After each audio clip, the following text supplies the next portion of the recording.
नौजवान लोग हमारे को गीत सुन ले बा वो सुना के हम अगला के भाव का भैया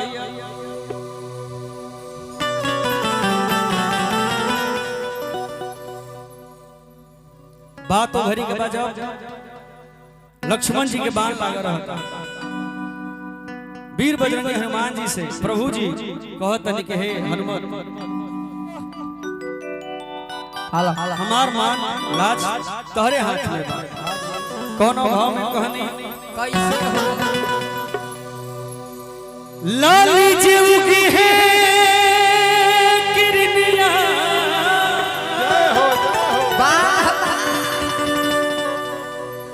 लाली जी उगी है किरनिया क्या बात है छूट जाए भाई से सनेहिया तो जल्दी जल्दी चले पवन सुत और भाई भी भैया प्रमोदो भैया प्रभु जी काली हनुमान जी से कहा हे जल्दी जल्दी चले पवन सुत सूरज न उगे तोहरी बहटिया हे जल्दी जल्दी चले पवन सुत सूरज न उगे तोहरी बहटिया लाली जे उगी है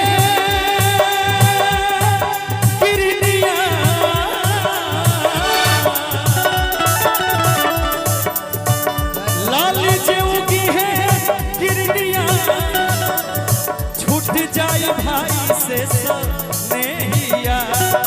जल्दी जल्दी चले पवन सुत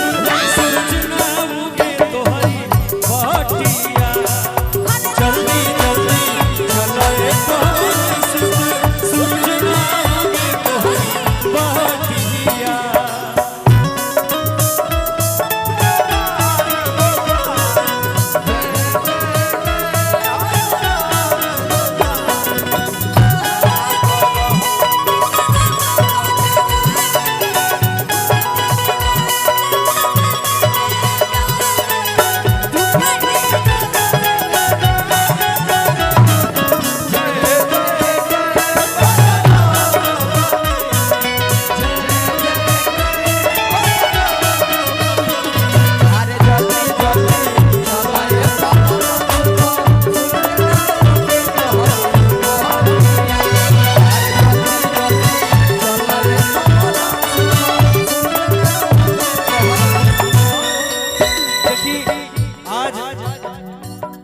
भजन गा के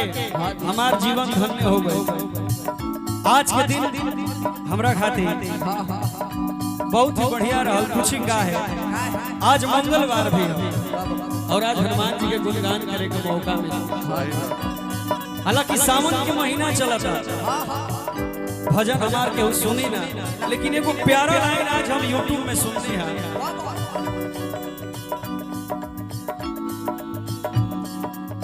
डूबो जोरे मनवा डूबो जोरे मनवा डमरुआ वाला जोग में डूबो जोरे मनवा डमरुआ वाला जोग में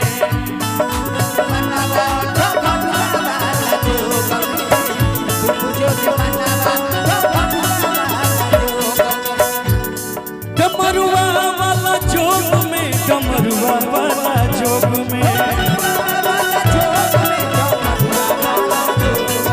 डमरुआ वाला जोग में डमरुआ वाला जोग में खूब जोर मनवा डमरुआ वाला जोग में खूब जोर मनवा डमरुआ वाला जोग में तो जल्दी जल्दी चलाए सूरज ना उगे अरे जल्दी जल्दी चलाए सूरज ना उगे भजन के प्यारा लाइन जख्मी भैया का कवन मुँह लेके नगरिया में जइबो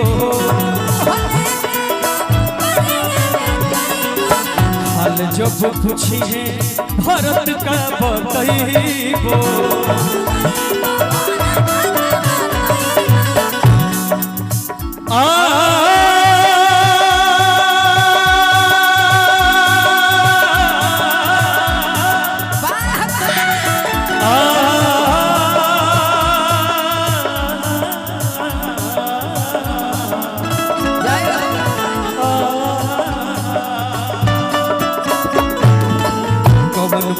लेके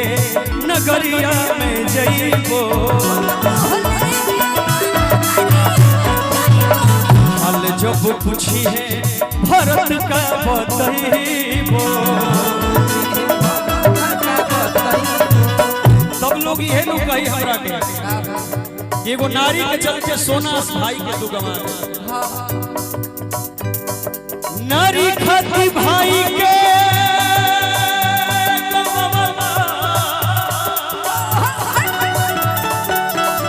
कहा छोड़ी ज्योतिया बड़ भाई की तरफ से पुरस्कार जेकरा के हम गढ़नी बाजार में हमेशा देखी ले लेकिन आज हम नमवा ना जाने तेबर हम जानल चाहता बड़ भाई हमारे घर जिया अच्छा संजीत भैया देखिए हम ये हमार दुर्भाग्य कि हम संजीत भैया के आगे चिन्हत हमरा से काहे ना पूछला हम बता दे हो लगी मैं क्षमा चाहता नहीं संजीत भैया आशीर्वाद बनौले रखो हमरा ऊपर प्रमोद भैया ओ प्रमुख हमरा संजीत भैया